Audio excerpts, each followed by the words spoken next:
Assalamualaikum warahmatullahi wabarakatuh. Baiklah, perkenalkan nama saya Melza Mutia dengan NIM 200377037. Pada video kali ini, saya ingin mempresentasikan tugas pertemuan 11 mata kuliah pengantar coding. Yang pertama, pengertian pemrograman modular. Pemrograman modular adalah suatu teknik pemrograman di mana program yang biasanya cukup besar dibagi-bagi menjadi beberapa bagian program yang lebih kecil, sehingga akan mudah dipahami dan dapat digunakan kembali, baik untuk program itu sendiri maupun program lain yang memiliki proses yang sama. Poin-poin penting dalam pemrograman modular, yang pertama adalah program dalam C++ dibagi menjadi beberapa bagian modul. Yang kedua, modul pada bahasa C++ dikenal dengan nama fungsi atau function. Yang ketiga, bahasa C terdiri dari fungsi-fungsi, baik yang langsung dideklarasikan dalam program ataupun dipisah di dalam header file. Yang keempat, fungsi yang selalu ada dalam C++ adalah fungsi main. Yang kelima, fungsi dibentuk untuk menyelesaikan tugas tertentu. Yang keenam, modul diperlukan jika perintah atau coding tersebut diperlukan di tempat lain dalam program. Dan yang ketujuh yaitu modul sering disebut subprogram. Keunggulan pemrograman modular. Yang pertama, program lebih pendek, singkat, dan padat. Yang kedua, program menjadi lebih mudah dibaca dan dimengerti.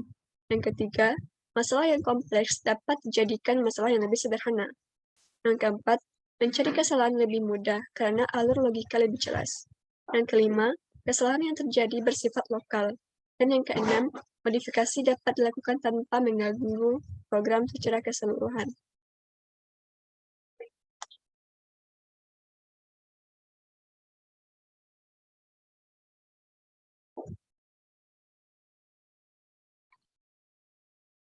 Baiklah, selanjutnya kita akan masuk kepada contoh soal.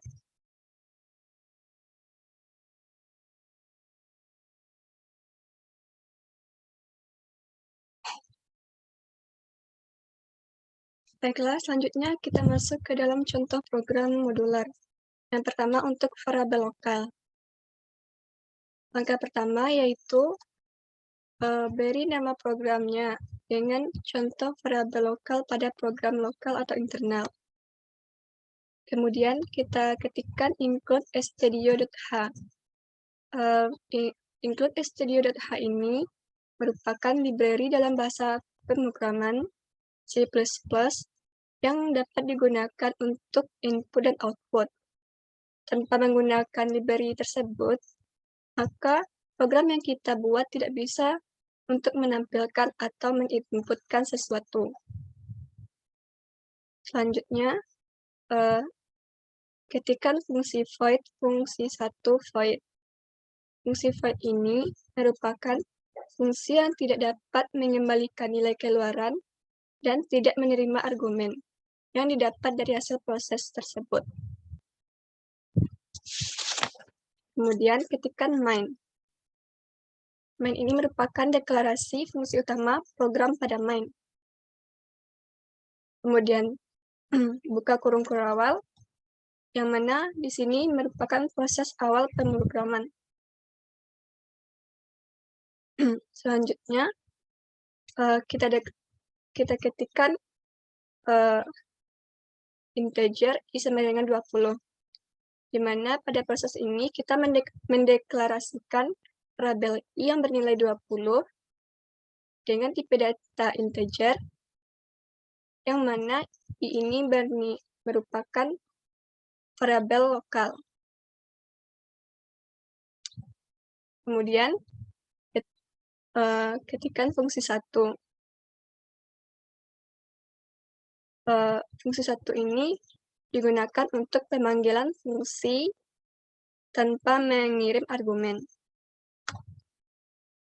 Kemudian, ketikkan printf nilai i di dalam main. Fungsi printf ini merupakan fungsi yang dapat menampilkan output ke layar. Nantinya, nilai i di dalam main ini akan muncul pada keluaran. Kemudian tutup kurung awal. Lalu kita masukkan lagi fungsi void dengan mendeklarasikan variabel i dengan nilai 11 yang bertipe data integer, dan nilai i di sini merupakan variabel lokal. Kemudian, masukkan fungsi printf nilai i di dalam fungsi, di mana printf ini nantinya akan menampilkan output pada layar. Outputnya itu nantinya akan menampilkan nilai i di dalam fungsi 1. Kemudian tutup kurung kerawal. Nah, untuk lebih jelas, dapat kita eksekusi untuk menampilkan outputnya. Klik eksekusi, compile and run.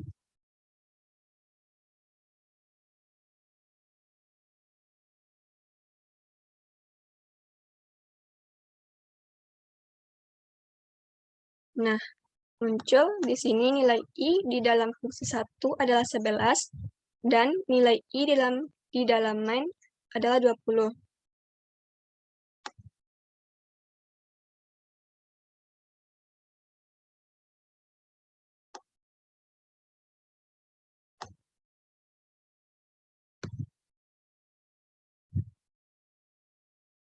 Maka, dari hasil keluaran tadi, mengeluarkan nilai i di dalam main adalah 20 dan nilai i di dalam fungsi adalah 11. Nilai i tersebut tidak dapat berubah karena merupakan variabel lokal.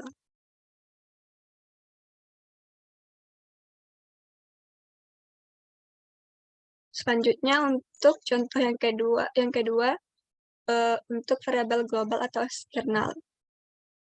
Pertama, kita masukkan judulnya atau nama programnya. Contoh program dengan variabel global atau eksternal. Kemudian kita ketikkan include studio.h seperti sebelumnya. Nah, selanjutnya kita deklarasikan variabel i dengan nilai 273 yang bertipe data integer.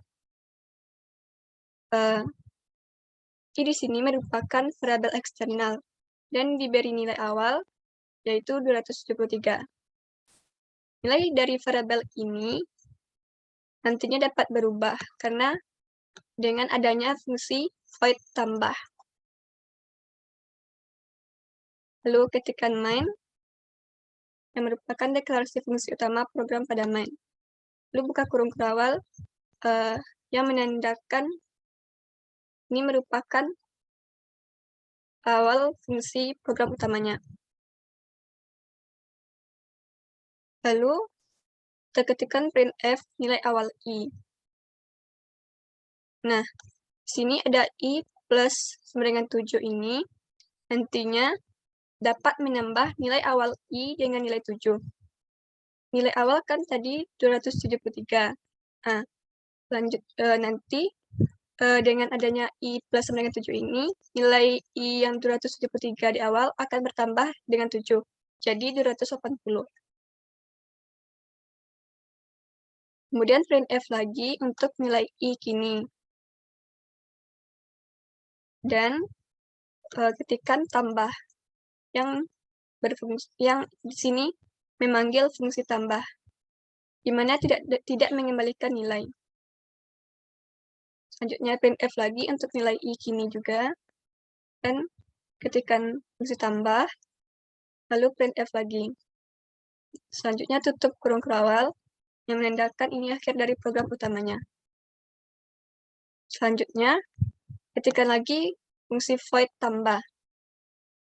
Lalu, di sini ada diketikkan i++, di mana di sini terjadi operasi dalam fungsi menambah nilai variabel global i dengan nilai 1. Nantinya, setiap nilai yang kita ketikkan di sini, untuk nilai i nilai I kini sama dengan nantinya akan bertambah 1. Di sini nantinya kan 280. Lalu, dengan adanya fungsi tambah di sini, yang menggunakan I++, jadi di sini nantinya akan bernilai 281. Di sini 282. Dan begitu seterusnya. Untuk lebih jelasnya, mari kita eksekusi.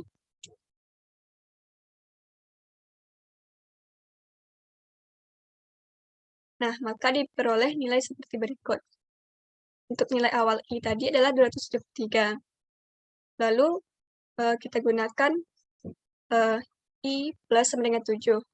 Jadi, nilai I yang awal ini bertambah 7 menjadi 280.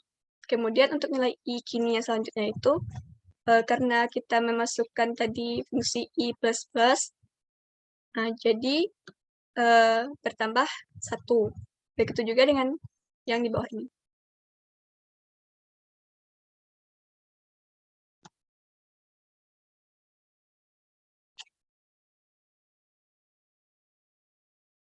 Nah, dari pemaparan 2 contoh soal sebelumnya, dapat kita simpulkan untuk variabel lokal, variabel ini hanya dikenali secara lokal dalam fungsi tersebut. Variabel lokal ini tidak dapat dipanggil, diakses, dan diubah oleh prosedur atau fungsi yang lain. Bahkan oleh fungsi program utama atau fungsi main sekalipun.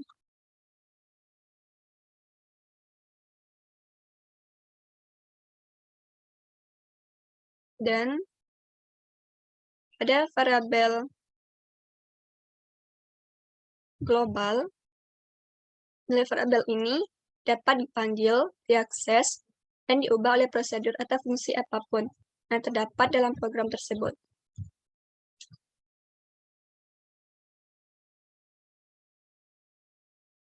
Namun, ada satu hal yang perlu diketahui. Variabel global haruslah dideklarasikan sebelum definisi fungsi yang akan menggunakannya. Baiklah, sekian presentasi dari saya. Banyak maaf apabila ada salah kata dan kekurangan. Saya tutup dengan Assalamualaikum warahmatullahi wabarakatuh.